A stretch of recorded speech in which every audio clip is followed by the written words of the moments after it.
Welcome back, ladies and gentlemen. We didn't leave you hanging. We just took a little bit of a break of our own. This is the Hockey Toolkit. I am Trevor DiCarlo, I'm Andrew Trimble. and this is we're going with season 3, episode 1. So we've actually third season. This is it's impressive. Usually they say like most podcasts only last like 4 or 5 episodes, and we've been crushing it here, just moving on. But We have. we did take the month of August off, but we'll do plenty of catching up on that. But I mean, we might as well just start doing the catching up on that. How you been, Coach? I'm doing pretty well. We started actually our first Wolves day at training camp today for our junior teams. We start with our youth teams tomorrow with an after school camp. Um, so it's, we had a little bit of a break in late August after my summer camps ended, but now recharged the battery and I'm ready to rock and roll. How about yourself, Trevor? Yeah, I mean, it's took a little bit of the break there in August for the podcast. Hasn't been a really too much of a lull. Everything's kind of picked right back up. Tryouts are done. Teams have been selected, and basically we're just ready to rip, ready and go. I mean, it's that time of year. When do you guys really start playing games for like Illinois youth hockey? Well, so we had our tryouts. I want to say, was it last week? Yeah, it was last week. Last Sunday. So a week ago Sunday was our first day of tryouts. Then we had the second night on Monday, and then our league actually starts. Our first game is, I want to say, at the beginning of the, is it? No, not the beginning. It would be in 2 weeks, I want to say. So not this weekend, but the following weekend. So is that the 14th, I want to say? That sounds right. Yeah. Somewhere around those lines. So yeah, I mean, let's see here. Yeah, 14th. We had literally hit the ground running. So we've got to make up. I mean, that's one thing I don't like is that we don't really have a ton of time to get going. But yeah, we start the 14th is our very first season game, and then we play actually the next day as well. Um, yeah, so I mean, I've got basically 2 weeks of practices, and then we play our first game. So luckily, I have a team that's about 90% returning players. So that's always a that's a bonus. So I mean, a lot of it's just going to be shaking the cobwebs off. And I know a topic we'll talk about later is just like preseason planning and such. But yeah, I mean, we don't get a lot of time, and I know we've talked before. I think a couple of podcast episodes ago with tournaments. I've always been of doing tournaments to want to win, try and do this, and that. But really, we want to win anything. But I'm going to this year do a preseason. I want to say preseason, early season tournament. So actually, at the towards the middle end of this month, we'll be going out of state, playing in about, I think, hopefully 4 or 5 games tops, and just basically just getting our reps in there, and that way I don't have to burn like league games. I don't have to worry about losing points early on in the season because we're not really in the best of shape or sharp as possible. So yeah, that's one thing we're doing different this year. I'm really interested to see how it goes. I mean, our objective is still to win the tournament, but I'd rather not burn too many league games early because those points matter, as you well aware. No, all points matter. But you're playing in an early season tournament. Your games start 2 weeks um, after you begin the season. And I'm going to tell you relate a story here. We're dealing with USA Hockey in New Hampshire. Is it fair to say that USA Hockey talks out of both sides of its mouth? They're all about multiple sport athletes. They're all about you need more practices than games, but then they mandate the season starts super early when you only have a limited amount of time to practice, screwing up that game to practice ratio, and it knocks off the opportunity for kids to play soccer or flag football or whatever they do in the fall in their the region that they live in. So USA Hockey really needs to step it up and look themselves in the mirror and say, oh, if I'm going to say our kids need to practice more, then don't schedule games till October. Give them kids a month to develop and get better and get to know their teammates, and don't make them play a 3-4 game parity weekend, which we have coming up, not this weekend but next weekend, which eliminates kids from their whole soccer season in some cases, because it's really small, the soccer season here in New Hampshire, because I don't know if you know, Trevor, but in November it gets pretty freaking cold up here. So No way. Yeah, I mean, you might even have snow on the soccer field. So this is our first diving into really like full on youth hockey, and it's kind of like head scratching already. So I know I'm preaching to the choir though, but no, I a mean, little head scratching for sure. no, you're for sure. I mean, you're absolutely right. There's a lot of things that USA Hockey says they want to do and then they don't do, or they say we should do, and it doesn't make sense because, again, I mean, right now with the team, I'm working with 10Us, so they want what, like 3 practices to every one game. Well, that's just not going to happen because of how many games we can get based on the ice schedule that we have and how long the season goes. Because then you got nationals if your team makes it. And in reality, yeah, the idea is USA Hockey saying, well, limit your games on, which, okay, fine, I agree. But USA Hockey also then doesn't realize that parents want to play as many games as possible for their kids and they want you to hit your game limits. I think I can play up to 40 games in a season. Um, and I don't have like what's going to end up suffering. Well, it's going to be my practices to game, ratio. And you're right. I mean, we've got kids that play other sports, soccer, flag football, whatever. Yeah, it's very difficult to do that. And I don't know. I don't think there is an easy solution besides either you go to the one extreme or the other, like, or you just keep it as the way it is now. And again, I don't like the fact that, yeah, my season starts in 2 weeks. Like my first game is literally 13 days away. I've got kids who've been on the ice most of the summer, still, which again, that's up to their parents and them. I'm not pushing for that, but yeah, I mean, I have a whole slew of games that now need to start being played, and I don't think I have a weekend off until literally December. Oh man, what a joy. Because I mean, because we're playing in the Thanksgiving tournament, so we're just going and Yeah. going and going. So I mean, what are you guys? What is your actual season? Because this is the first year you guys are running a youth program. Yeah, I mean, we So we previously offered just the midget level, 16s and 18s. This year now we'll have U8s to all the way up to junior. And I would have loved to start our season. Maybe do a preseason camp at the end of September, then get into games in October. But New Hampshire scheduled the parity weekend, which is like our measuring stick against other teams, so we can get a good schedule, make sure they're in the right tier and bracket. They scheduled yep. that the second week in September. We put our ice down. Actually, it was officially ready for today. So, we got to start our teams, get them on the ice tomorrow in order to be able to, field reasonably competitive teams and in that parity tournament. And not that we we want to win the parity tournament like that, but we advertise we'd have teams at certain levels, and if our kids aren't on the ice and we don't present our teams that weekend and they're not competitive, then we'll be dropped down a level. So I don't want to over promise and under deliver what we Right. offered to our parents. And it's nuts. I mean, they have the new rule in New Hampshire.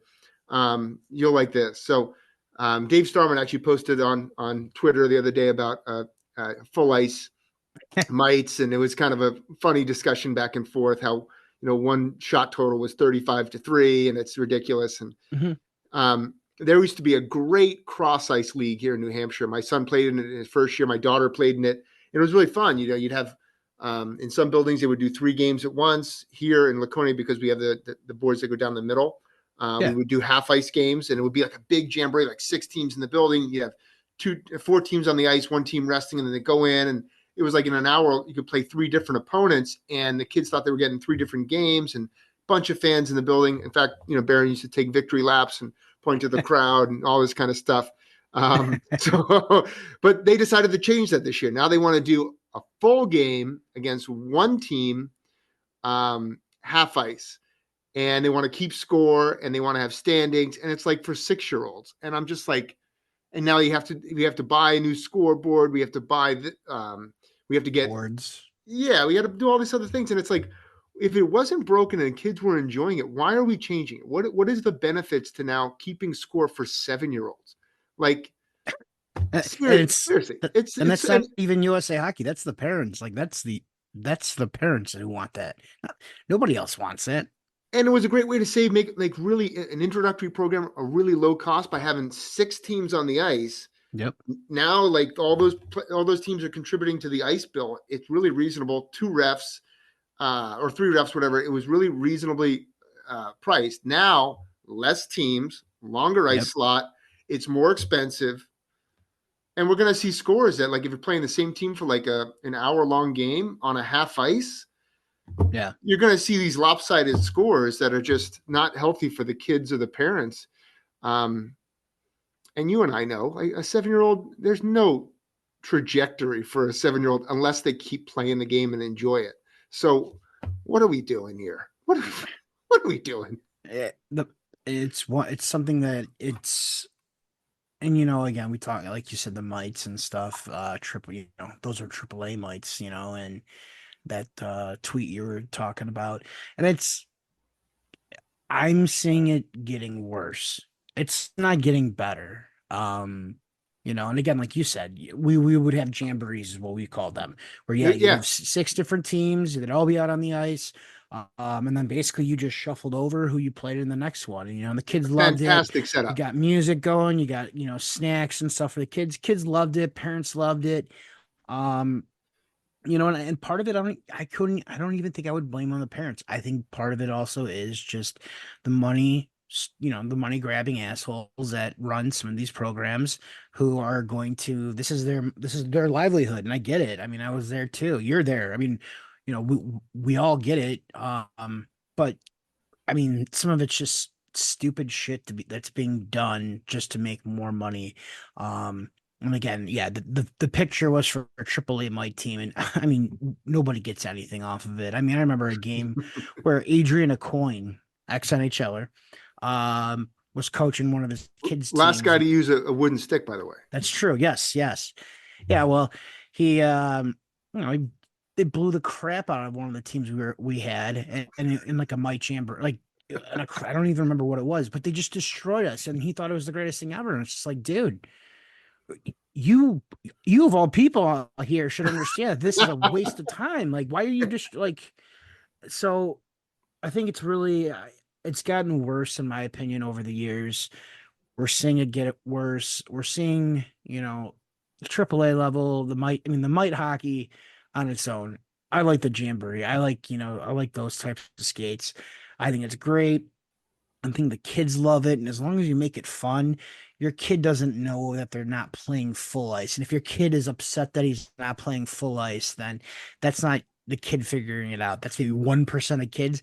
It's more or less the 99% are mom and dad feeding that into them. Well, it's not full ice. It's not real hockey.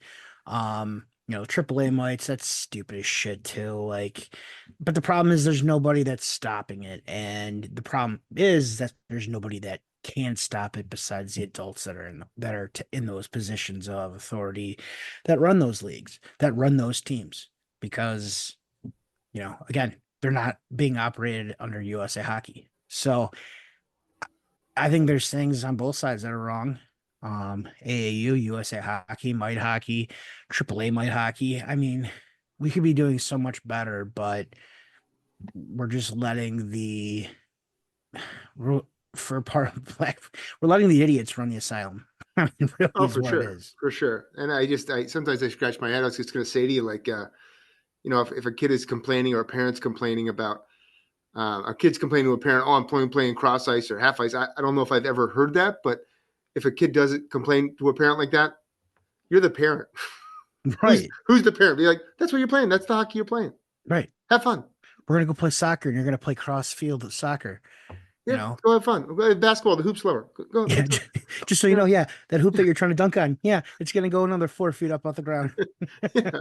Come Also, on, you did coach pitch baseball. yeah, You're not Randy Johnson, not hurling heaters at your your jawline. Get over it. Yeah, just because you're throwing a fake ball off to a kid who's hitting it off a tee doesn't mean that you struck him out or because he can't make contact. It just means Nobody's little looking at the Bill. back of your hockey card. Exactly. Just means little Billy has got terrible hand-eye coordination. But I mean, so what is it like for you now overseeing a youth hockey program? I mean, that's got to be a different, I know I briefly touched on it, but that's got to be a different beast for you. So shout out to all the parents who get their USA Hockey numbers into me quickly. Thank you. The rest of you, Hurry. the rest of you, it's like help me help you. Like what is that? What is it? Bill, what is it? What is the movie? Jerry Maguire. Help Oh, yeah. me help you. Yeah. Help me help you. I actually, truth be told, I signed up. When I started getting into hockey, guess what? I really like coaching. I like the coaching part. So let me get to that quicker because I really enjoy that. That's what I think I'm better at. I'm not good at pushing papers around and copy and pasting USA Hockey numbers. I'm not that great at that. I know my strengths. I know my weaknesses. But if it takes me 6 months to get your USA Hockey number, please, for the love of God, it takes 30 seconds. Just give me your USA Hockey number. Let me put it into the portal. And then I can find out if you're red listed and I need to get a player release from a different organization. I can find out, whatever I need to know. But like, if you don't give me the number, I know there's people going to show up tomorrow with their USA Hockey number and see ya. Yeah. See ya, bro. There's nothing you can do. No. And the customer is not always right. No, absolutely not. No. But I really, that's what I'm struggling with right now. It's just I know how I am as a parent, and I know that I have strengths and weaknesses. I'm not perfect by any means, but if I get an email from something, I try to respond quickly. Otherwise, I lose it or I forget about it. So those Right. USA Hockey numbers, man, I do it quick and get it over with, or anything that happens like that. But like some of these parents, I'm waiting. I've been waiting. I've sent out like 6, 7 emails. It's like, Oh, yeah. are you giving me a break? Like, what are you doing? Yeah. I mean, it's a lot different than just coaching a team. It's never now how many teams are you guys actually offering this year to We overall? we You have two think? mites. We have 2 mites, 2 squirts, a peewee, 2 bantams, 2 U18s, a U16, our EHL Premier, and our EHL. And for the record, parents, just I did have a couple of complaints. The parents think I get a cut off the USA Hockey registration fee. I don't get a dime off the USA Hockey registration fee. In fact, I pay for it myself, and I pay for I pay for my modules and all this stuff, like with the coaches, with the stuff they're wearing on the ice. We pay for that. We pay for the ice. Like I'm Yeah. driving a 2019 Dodge Journey. Like I'm not getting rich, mom and dad. Like, okay. Yeah. No, I mean those fees they suck too. I mean it's but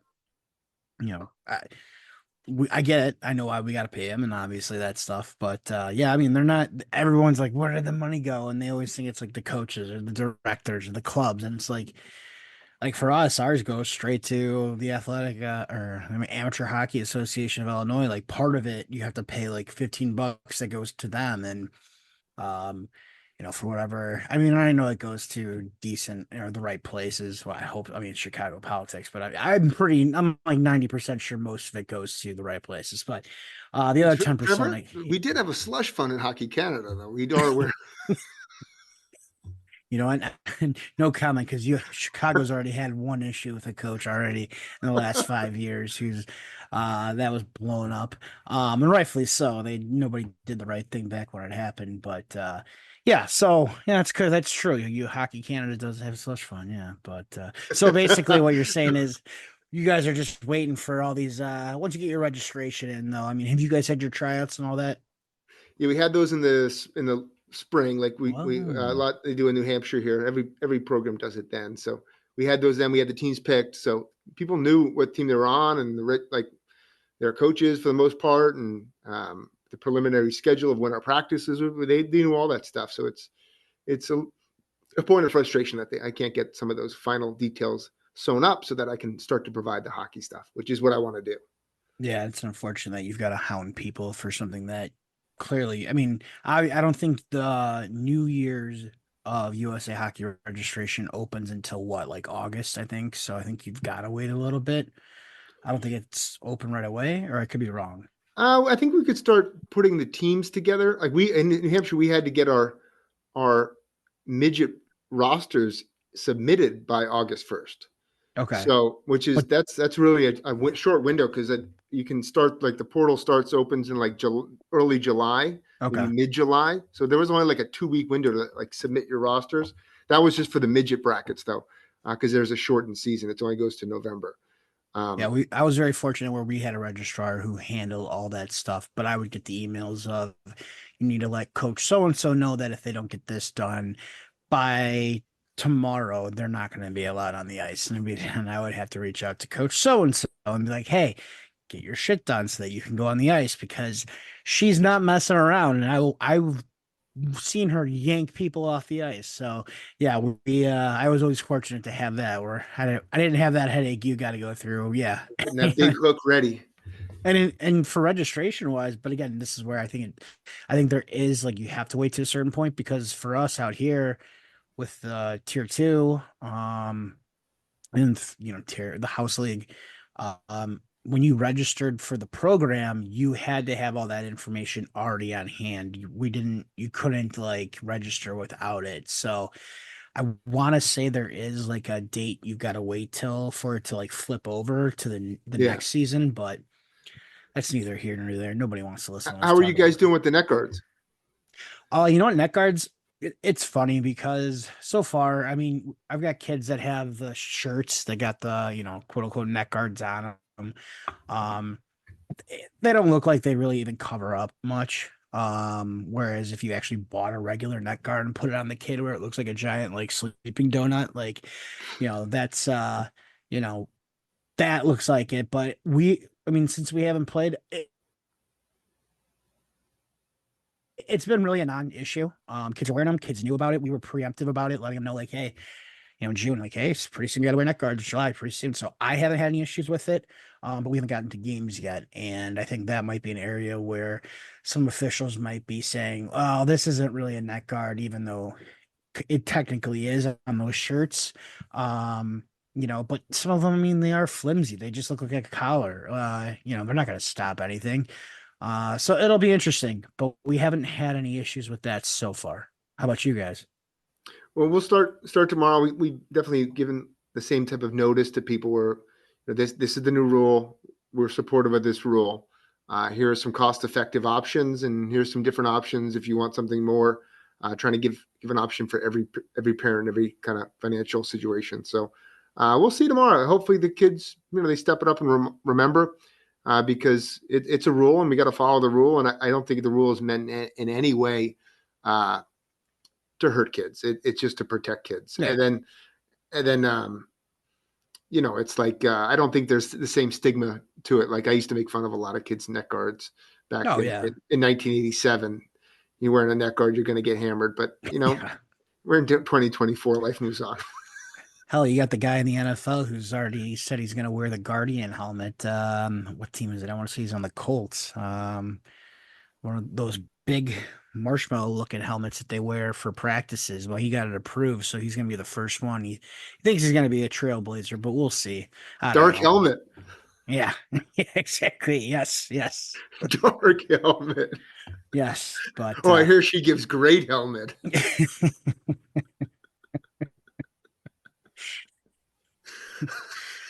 oh, thanks for everybody listening. We cancel now.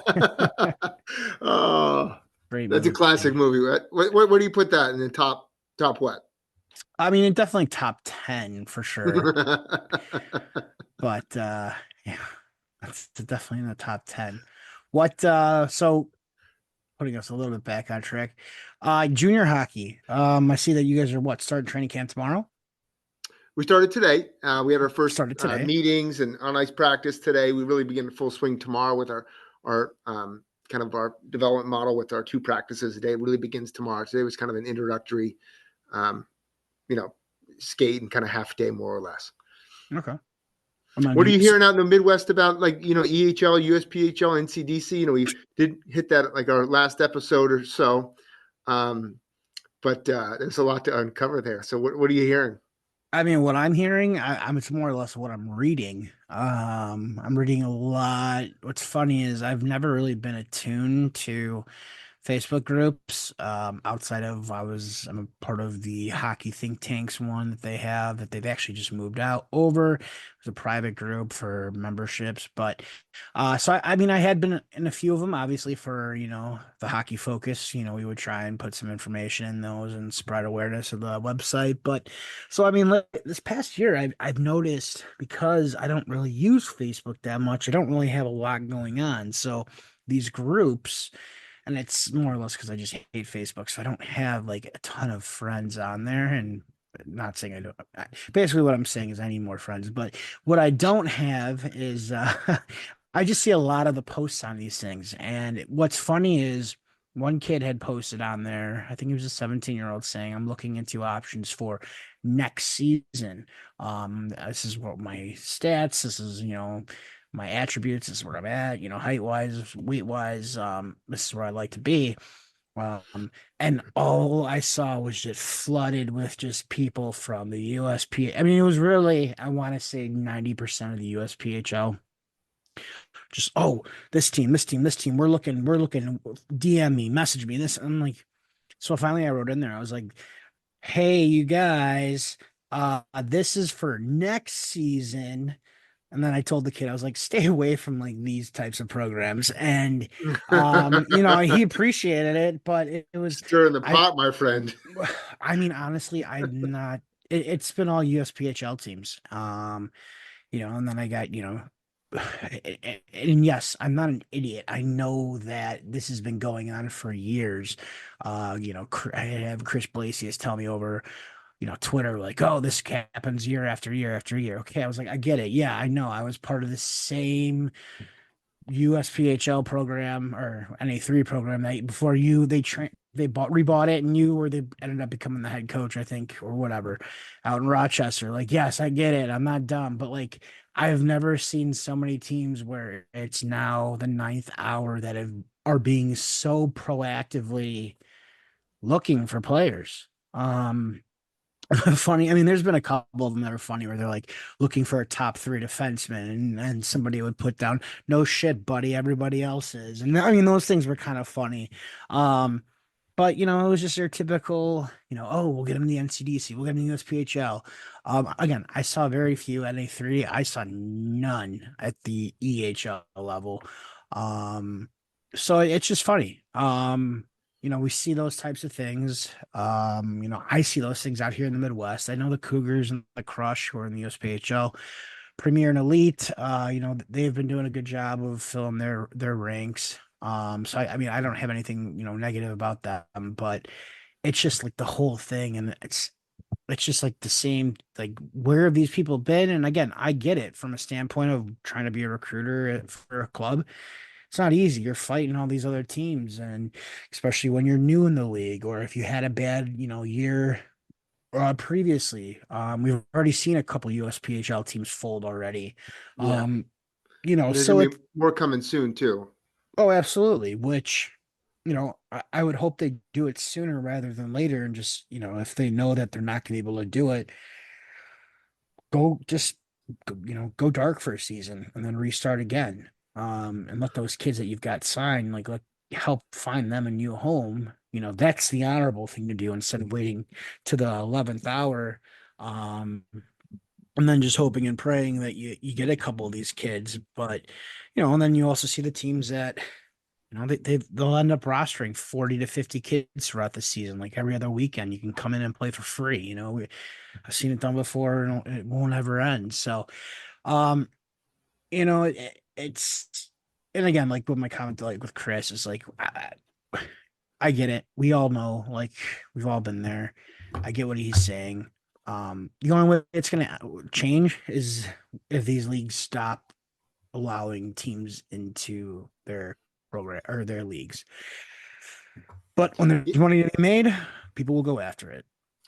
Yeah, I would. I think that the USPHL is using a little bit of an approach where, like, I think Murray has tried. He absorbed a couple of our franchises in the EHL, really give them the incentive to be in the NCDC, with the idea that that'll grow their product and they'll be competitive. I wouldn't be surprised if the Rangers and Railers are at the top of that league this year. Those are good programs. Rich is a good coach, and they're going to do their thing.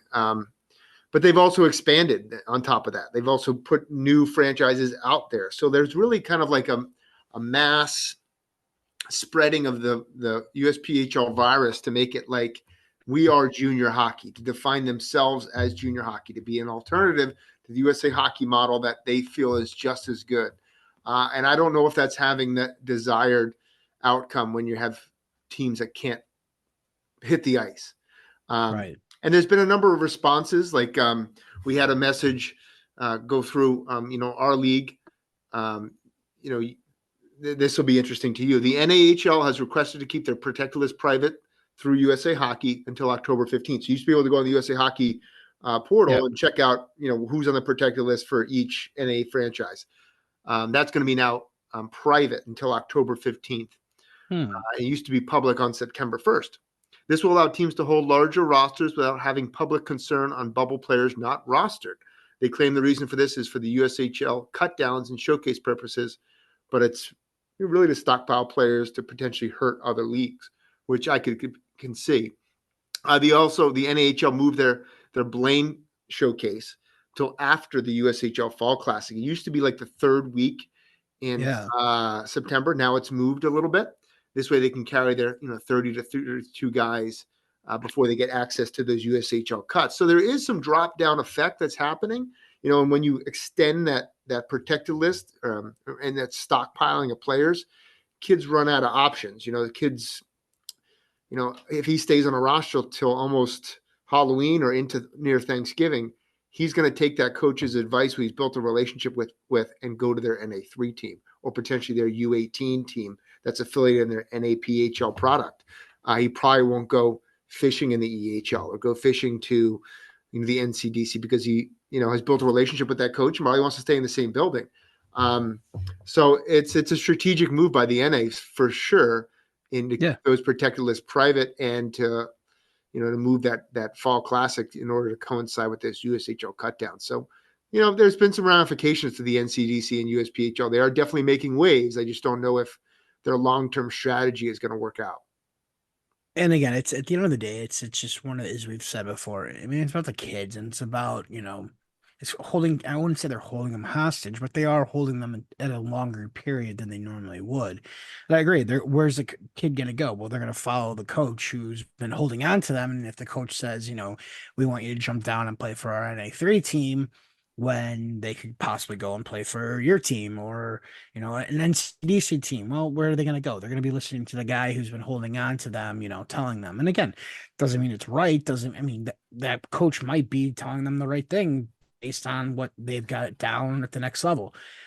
I think it's all situational, but it sucks for all those kids because there's going to be a couple kids that aren't going to even scratch the ice for games, For sure. and then be sent down right away.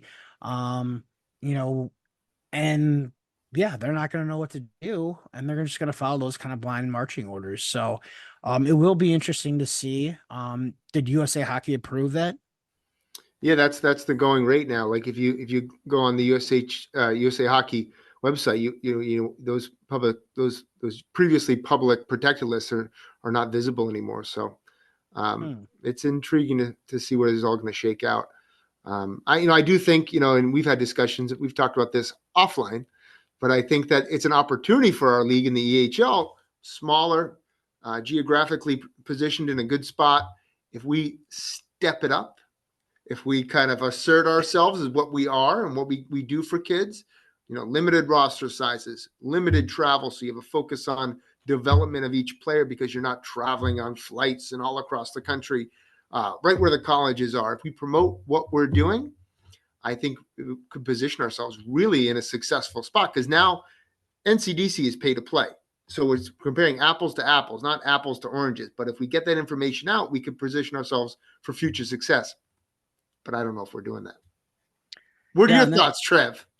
well, I mean, I think you guys put out more quality information than some. But I mean, again, being in the Midwest, I mean, you're not a the EHL is not from my standing, from what I've seen working with a midget age group. It's not a draw. Where Yeah. the kids want to end up going is they want to end up going to the USPHL. They want to go play for the Cougars. They want to go play for the Crush.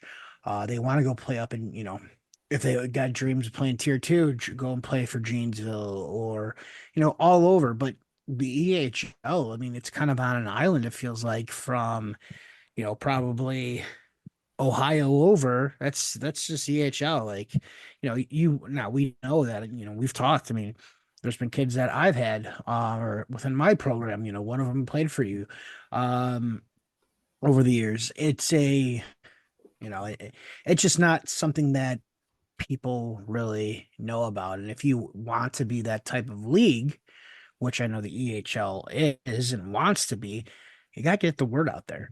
And if you're not getting it out there, then you're just going to continue having these again, there's some NA3 that will pick up here. Because you do got Peoria down south. You do have Springfield, though that's tier two, I think. Yes, it is. So you still have those, but like EHL's not in there. So do you want to expand your footprint? I would think so if you're that type of league and you want to. So how do you got to get your name out there? You got to publicize it out there more. You need to get more advertising. And I think it's kind of just silly that there isn't, especially with now the NA doing all this stuff, with the USPHL going through all this stuff, with the NCDC practically being pay to play, all the other stuff, we've heard. Again, if the EHL wants to really put itself on its map, now's the time to strike. I don't think there's any better time. And you guys have the resources. You guys, you have the clubs. You've got the information to back yourselves up. You just got to do it. And I don't know what's stopping your league from doing that. Yeah, and I agree with you, and I do think that if you compare, like I said, apples to apples, and we had a kid a couple years ago, great kid. He was with us for the 21-22 season. Our EHL team made the Frozen Finals that year, and he was a big piece of that. He previously, before that, played for the Chicago Cougars in the USPHL, and he had a 50-goal season, 90-something points, literally tore that league up. Came out east, and he was barely, I think he was just under a point a game player for us, but still made that college commitment. Like we got him into he's currently going to be a junior at UMass Dartmouth. And he wasn't like he wasn't on a good team. He was on a team that made the finals. It just happened that it's a better league. It's a better, more attractive league for colleges because you see a kid multiple times. You can get to know the kid. You can have an on campus visit, and you're not just looking at him Yep. through Flow Sports or Hockey TV. You're seeing the kid in person. So, Or Black Bear Sports Group TV. yeah, Black Bear. I heard also Black Bear has their own pro shops. They make their own sticks now, and Do they? Yeah. Black Bear has their own snack bars. Black Bear pizza is really good. Oh my God. There's Black Bear apparel, so you can go into a rink and get your Super Black Bear expensive. t-shirts. Super Yeah, expensive. Feels kind yeah, of scammy. Yeah. So I mean, yeah, one of those things.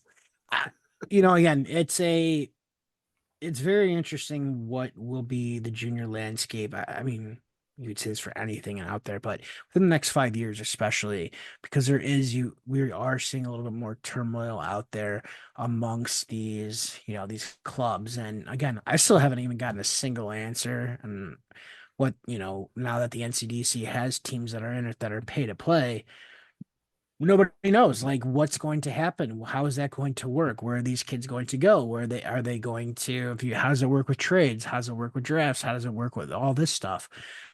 No one's answered that question, besides what we got from the beginning. And it's been dead silent since. So we're going to find out pretty quickly here, how that all works out. But even still, I mean, the oversaturation of teams and the undersaturation of players, that's starting to hurt everybody too. So I think it's going to really come down to the teams that are able to prove, like, look, the infantry in the USPHL, they had a dog shit year last year. I think they won 5 games all year. I'm not surprised that they had to pull the plug on their program this year. Um, because of how bad it was. I hope that if whoever it is decides to come back, they've got a better plan and a better progress or process on how they're going to do it. But honestly, I hope teams like that don't show up. Like if you have those bad seasons and you can't regroup, um, like no, be done and just let kids kind of go down the ladder. You've got premier, move them down to the elite level. At a certain point, just let them go to the like. But again, as we've said before, even from all the way at the beginning, we're coming full circle. It's a money thing. It's people out there, assholes out there with who want the money, who can see an extra buck or two, and doing it for the wrong reasons. Like There's a I don't know if you did you ever watch Tenacious D when it was on, like the original Tenacious D when it was on HBO?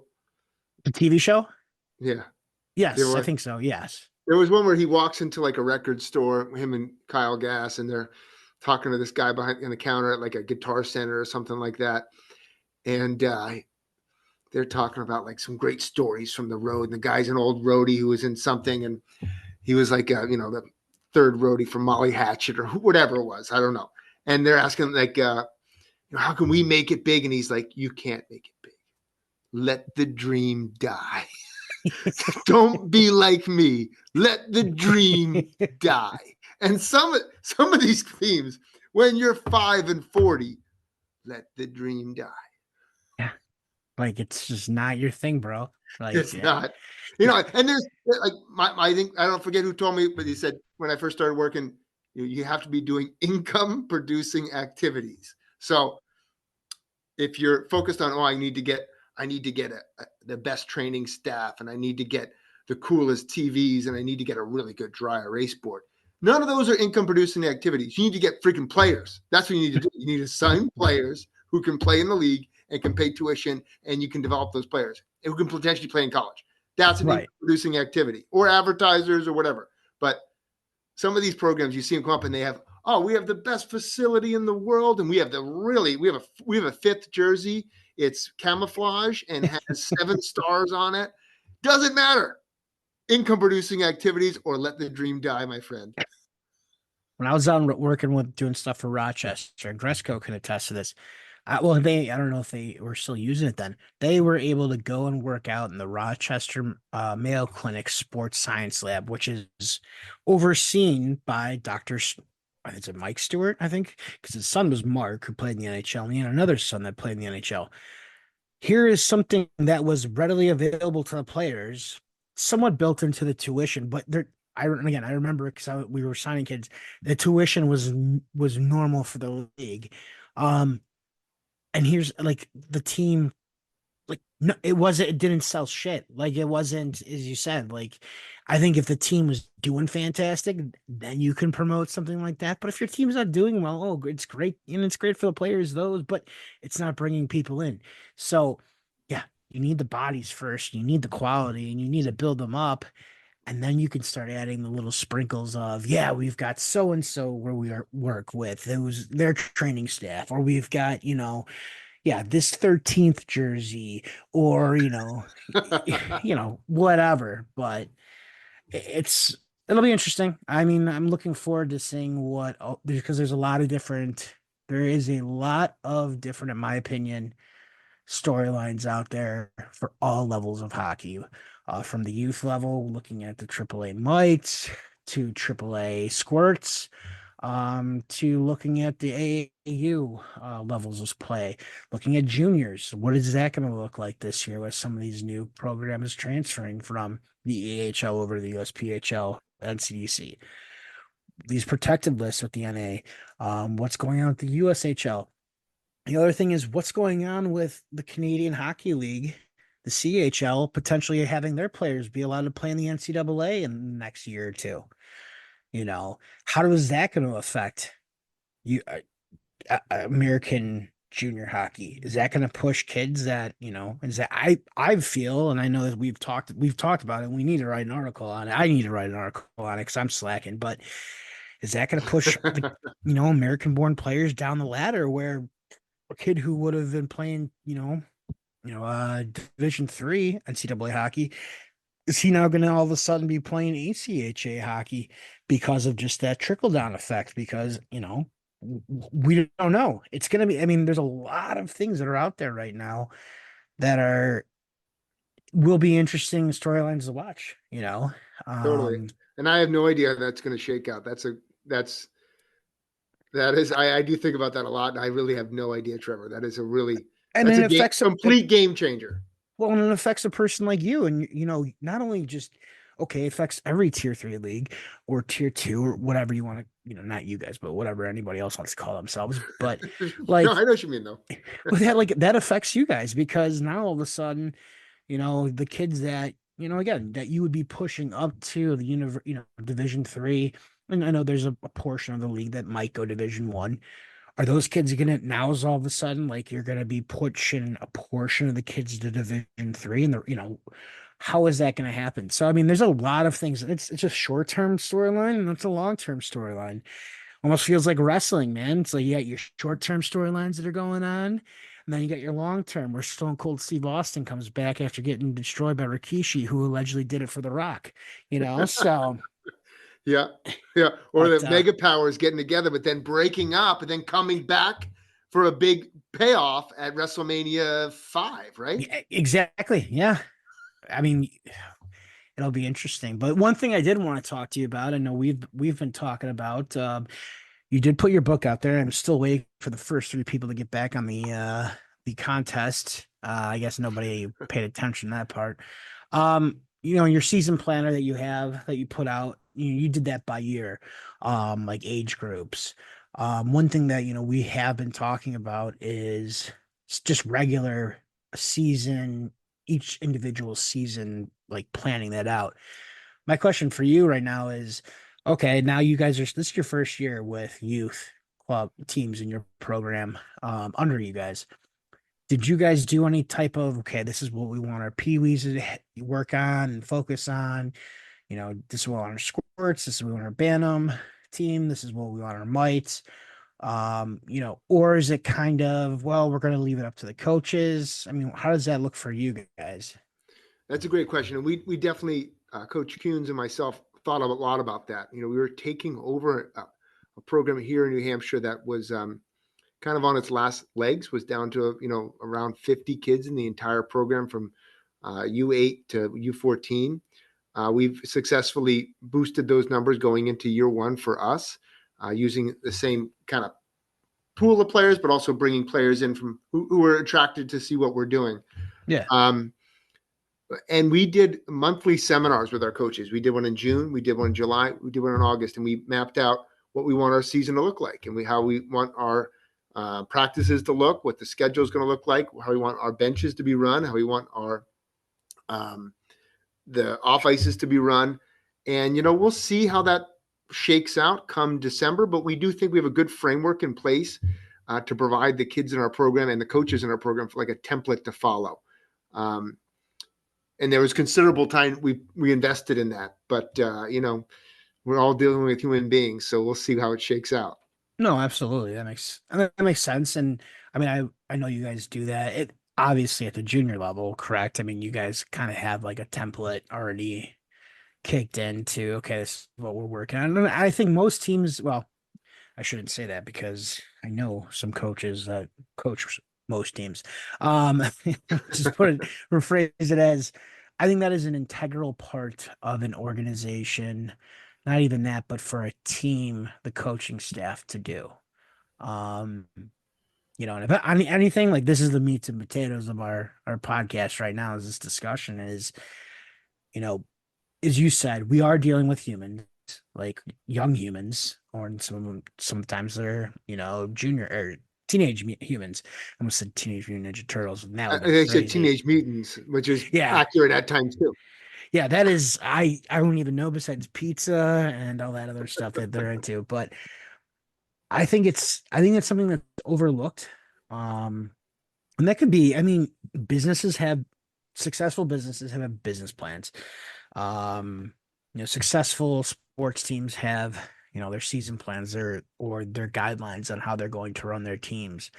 Um, what makes youth programs or junior clubs or college clubs, what makes that any different than, the professionals or the businesses that are out there?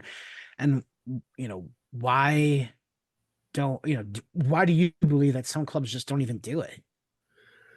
That's a good question on why they don't do it. I know that why we're doing it. I know that we want optics. Optics are important, right? We have a product to sell. Yep. I know that that's something that you know uh, when you mix sports, youth sports, and business, it's not always a happy marriage. But Right. we do have a product to sell, so we want our coaches looking a certain way when they're on the ice, and we'll provide you the gear and the jackets, but you got to wear them.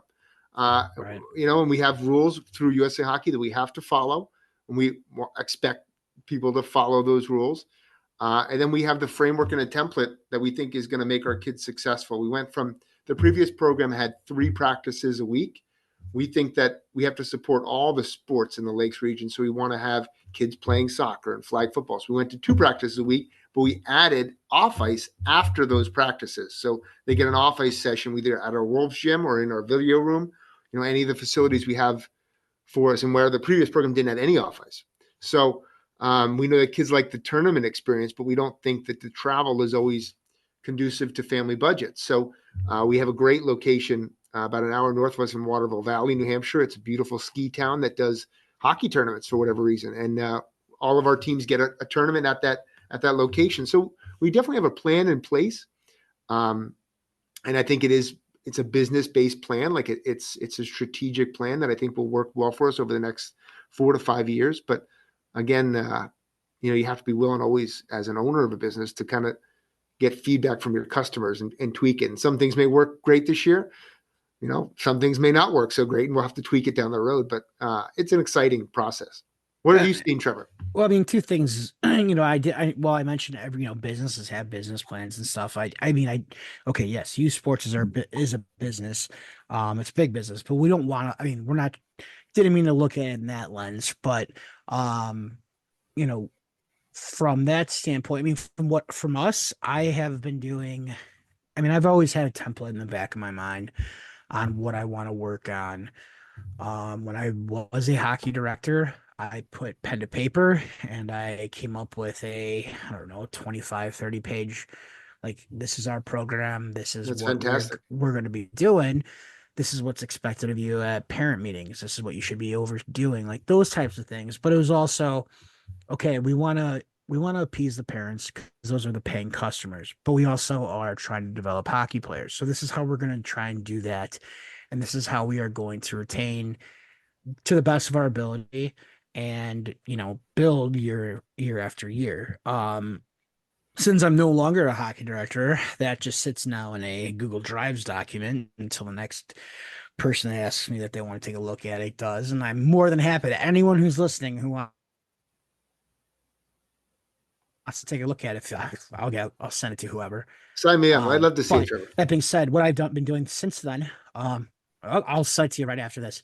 Um, we we s- we just basically meet. So actually, myself and the 2 assistant coaches that I have, we've all have different different areas of the game that we've played in. My stepbrother's one of my assistants, and he played, travel hockey or AAA hockey. That's where the money went in the divorce. Just kidding. I do make that joke all the time, but no, he played for Team Illinois, CYA, Chicago Mission. He's got the experience at those higher levels. One of my other assistant coaches, I don't want to. He's a parent coach, but he has a very famous father who played in the big times, and he himself was involved in the game. I don't want to go any further without, giving out his info.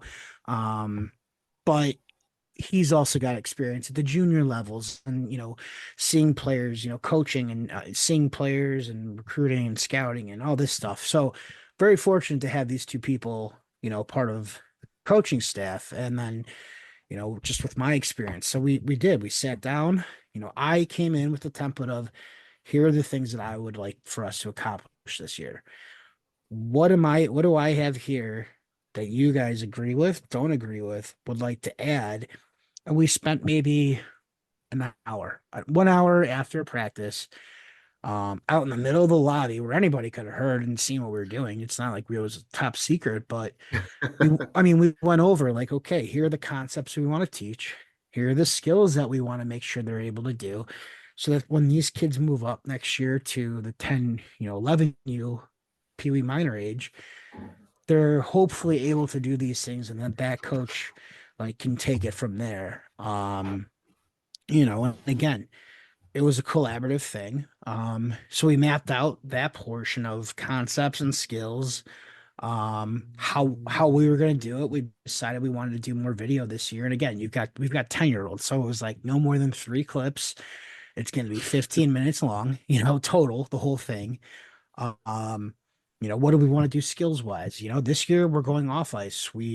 There's a there's a roller rink nearby that I just put down for $125 for the hour. We're able to use the whole rink. The kids are going to just show up in their gym shoes and stuff, and we're going to go over positioning off the ice, so I don't That's have to awesome. waste time on the ice. But these are things that we are doing that are hopefully going to make them better. And again, all it stemmed from was from 1 hour of sitting down, talking, and coming up with a plan. We've got a month by month. This is what we want to, basically achieve each month, but we're not going to push further unless we are for sure feel like we've got the nuts and at least like the guts of that stuff. And from September, it really doesn't change a whole lot. We might be adding a different play to the breakout. Maybe instead of we might be adding you know, going from the wheel, we might be adding the reverse onto it. Okay. Like that might be what we get to by November. Those types of things. But we really mapped it out. And I feel much more confident as a coach going into the season saying, here's our plan, and relaying to the parents, like, here's our plan. We've already mapped it out. We've sat down. This is the things we're going to push. We might make adjustments as we go, but this is no different than what your kids are getting in regular school. Like, the teacher will teach this at the beginning of the year. Next month, they'll build on it. This, and that. So I don't, I think that's one thing that coaches can do, directors can do. Um, owners of clubs and whatever, those little things, like, again, it took an hour out of our times. Yeah, what could I have done? Well, I could have went home and played an extra hour of NCAA football, but that wasn't, I mean, whatever. I can do that any day. But putting that together, I feel as a coach that now the two other guys that I'm working with, these kids with, we're on the same page and we agree upon these things, and we are going to now it's like a more confident feeling, I would say, where instead of going into it just saying, oh yeah, we're going to work on this, we're going to do this, we're going to do this, and then we might not ever touch that again for the rest of the season, those types of concepts or skills. These are at least tangible. We've put them down. And again, I implore any coaches that are out there, think about it. The worst that you could do is say, okay, yeah, this is what I usually do, and throw it in the fucking garbage can. I don't care. I just think for, communicating and for transparency and everybody being on the same page, all that sake, it's not a bad thing to do. Trevor, I think it's incredible. I think what you're doing is going to pay dividends down the road for those kids and those parents and your teams. I think that is a great way to do that. And like you said, whether you tweak it down the road here, that's natural. Like, you're going to find that the kids are regressing in certain areas, or they're not getting the concept. You may have to tweak it occasionally, but that is dead on, absolutely what you should be doing. And it makes it more fun too, because you can actually see, you can map progress too. So like, Yep. oh wow, our kids are really getting this because we have a plan in place. If you don't have a plan in place, you don't know whether your kids are getting it or not, because you're just throwing things out there. But if you have a progressive plan where kids can build upon those fundamentals, now you can actually see improvement. So that's really sharp. And I love the off ice walkthroughs. Like in every sport, every single sport. And if you practice football when you're, playing Yep. Pop Warner, they do walkthroughs. This guy's blocking this guy. This guy's going to the block. The receiver's going to block the safety. This is our routes we're running. If you play basketball, they do the same thing. But ice time is so expensive in hockey. You can't really do it at that age in hockey because you have so many fundamental skills you have to work on, and that ice time is expensive. but to take, a parking lot or a street hockey rink, like you said, and do it there, it's going to pay off. It's great. That's awesome. And again, like parking lot would be great. Unfortunately, near our rink, it's a very congested area, so we didn't really have that type of atmosphere. But if we did, that would be the first one instead of going into an ice or to a roller hockey rink. But either way, I've done it in the past with other teams. It's such an easy thing, and you can go back to it. And you know what? If I have to rent it again next month for an hour before a game or after a game, whatever, just to go over this stuff again, all we're doing is our defensive zone positioning, where you're supposed to be on the breakout, and hey, this is how we're gonna try and forecheck, and here's the ideas, and just keep it as simple as that. That's it. That's all they need to know. I mean, everything else should be taught throughout the games, throughout the practices, like the concepts. And again, the paper, it's offensive skills, concepts, defensive skills, concepts, and that's it. We're done. Like it's nothing earth shattering, but I'm shocked at how many. I'm not shocked because it's not something that's normally done, but I think it's one tool in your arsenal, in your hockey toolkit. Um, see what he did there? Yeah. It's one tool you can put in there that can pay huge dividends down the rest of the season. And you know what the best thing is? When a parent comes up to you and says, "Oh, my kid didn't learn anything this season or didn't get anything out of this season," if that happens, you can say, "Okay, well, that's not true because we worked on this, and this. And did your kid get better in these areas? I think so. So does this guy. So does that guy. What are you complaining about?" But there you go. So I just implore. One of the things I liked with Drylands and doing those walkthroughs is you can do a walkthrough. Let's say you do 20 minutes, 25 minutes, whatever on a walkthrough, and you go over the defensive zone coverage for 5-10 minutes, maybe a little forecheck for 5-10 minutes, maybe a little bit of breakout for 5-10 minutes. You can also throw in like a small area game, and a Yeah. lot of them don't translate very well to like a street hockey scenario. But I always found like a third player high game. So it's like a cross ice setup. It's 3-on-3. You dump a puck or ball in a certain area, and then you make like an offside line down the middle of that like a cross ice zone, and you can play three guys back checking against two, and then that third player stays high on the other side of the line, and it has to be interchangeable. So if it's not a defenseman, it's not a forward, but always there's Yep. somebody covered to the third forward. And those games, that kind of game, or some of those similar games, even like a power play PK game where the nets are back to back, those work pretty well in street hockey too. So you don't have to just always do just a walkthrough. You can get a lot out of street hockey when you put it into a practice setting. Yeah, and we would sometimes even use those as off ice sessions. So, okay, we're going to work out the older Yeah, kids. We're going to go out and do that, and then we're going to do 30 minutes of plyometrics and agility that's and great. strength training. But younger kids, I mean, we got to keep their attention somehow. But because so yeah, they might be doing a lot of running around. The best part though is that we go from that, and then we got a 55-minute practice about an hour later, and then we're done for the weekend. So, but the idea is then to give them homework at a certain point and say, okay, I draw up 4 scenarios of maybe 2 in the defensive zone and 2 in the offensive zone. And they have to come back to me and tell me where every player should be in those areas. Because one thing we have said this year is we want our players, whether they're a defenseman, forward, or defenseman, winger, center, even goalie, we want everybody to know where everybody should be on the ice. Um, because again, it's always funny to me when you'll start dealing with this a lot. I'm sure you've dealt with it at junior age, but even more so at the younger age, where parents will tell you, "My kid only plays forward. My kid only plays," and it's like, okay, well, I appreciate that, but if I need a defenseman, I think your kid's going to be the best fit there. I'm putting your kid there, and everyone sees it as like it's a.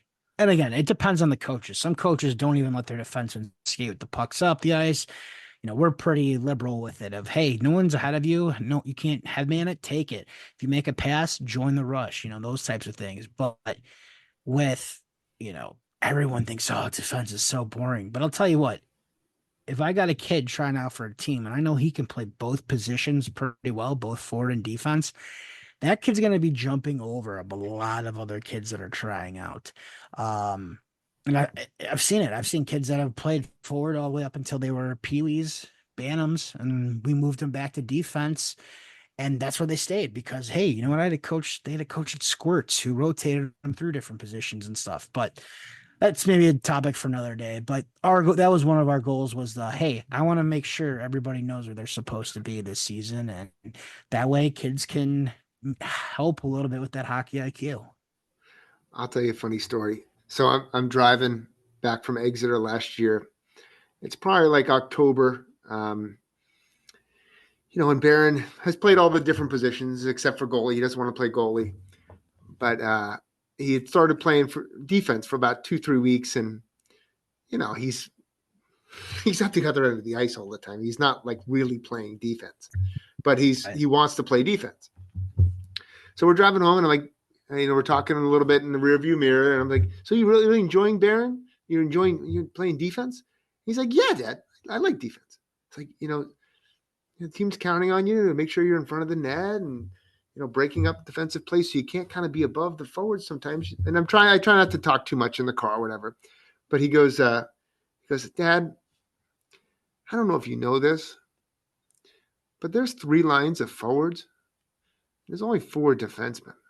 So when I play defense, I get to skate more. And I said, oh, I did notice that, buddy. But okay.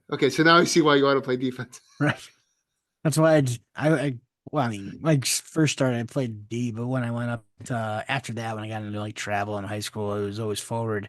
But then when I got into men's league, I was like, none of these guys want to play defense. I'll play defense because I'll be out every other shift. And sometimes there's only 3 of us. And we've got 3 full lines of forwards, but none of those guys want to come back and play. I'm like, fuck it. All right, I'll take all the ice time. Don't know if my current shape I'd be able to do that now, but hopefully we get there. But well, coach, anything else that you want to talk about today or I got one last thing. all right, what do you got? Hit up your resolution for the 24-25 season. One thing that you would like to see happen with your team or teams or something that happen with your hockey season. You want me to go first or you want to go first? It's up to you. No, you go first. Okay. It's our first venture into youth hockey. I know I'm going to make some mistakes. Parents who are listening to this, I'm not going to be perfect. We're going to have some practices that go great. We're going to have some practices that don't go great. We're going to have some championships that we're going to win. We're going to win some tournaments. We're also going to lose some games, and we're not going to go 1,000-0. But what I would like to see is that we retain all the players at the end of the season, that they see that the value that we're putting into the program, they see that the effort that we're putting into create a unique program here in central New Hampshire and the effort that we put forth, and they recognize that value as a customer. We had a chance to, raise prices from the previous basically town program. We didn't really do that. We raised maybe $25 per team and included the cost of the uniforms within that price point. So they're getting a lot of value. I hope they can appreciate that. I know that Coach Kuhns and myself have invested a lot of time in this, and we really are heartfelt that we want to put together a really good product. So I hope we can have almost 100% retention. That's my goal. And I think that's a great goal for every coach. I think that should be our goal for at the youth level, period. That should be our number one goal. For myself, resolution wise for our team, that again, that's like, I mean, there's so many that you try to do. As you said, we're not going to win every game. My hope for the kids, my resolution is to make sure that they've at least walked away this season knowing that they had coaches that cared, that tried to help them learn and made sure they had fun. As I've always said, those are my 3 things for success is if the players are learning, working hard and having fun, like there's no way you can't get better or have, just a good season. But I really want to hammer that home because again, at the end of the day, it's about the kids. It's not about me. And we're going to try some different things. And again, as you said, we're going to make our mistakes, but if I can make sure that, I say hi to every kid. I may acknowledge them when they're at the rink every time. Every single kid. And again, I've got 14 kids, so that shouldn't be hard. But hey, how's it going? Michael, how's it going? Sergey, whatever. How was school today? Those types of things. And hey, let's have some fun and make sure they're learning. Like, I think for me, that would be my biggest thing is focusing on those things, not focusing on, oh, we just got swept this weekend, or oh, so and so's, I got to listen to this. And I don't have too many, knock on wood, parent issues, but this is coming up. Like, just focus on those things, and then let the outside chatter stay out of the outside. I love it. I love it, Trevor. All right. Well, that's the end of episode 1, season 3.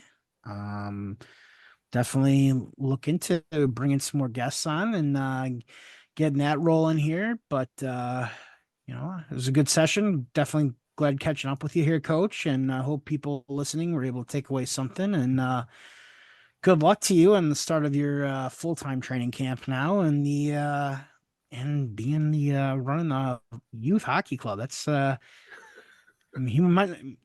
We'll see how. I'd love to hear how that's going.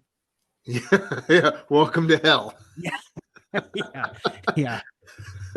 Well, thanks, Trevor, for putting this together, and I look forward to some great guests coming up here in the next couple of weeks, and it's going to be an awesome 24-25 season for sure. Absolutely. So I'm Trevor Carlo, I'm Andrew Trimble. and we'll catch everybody in the next episode.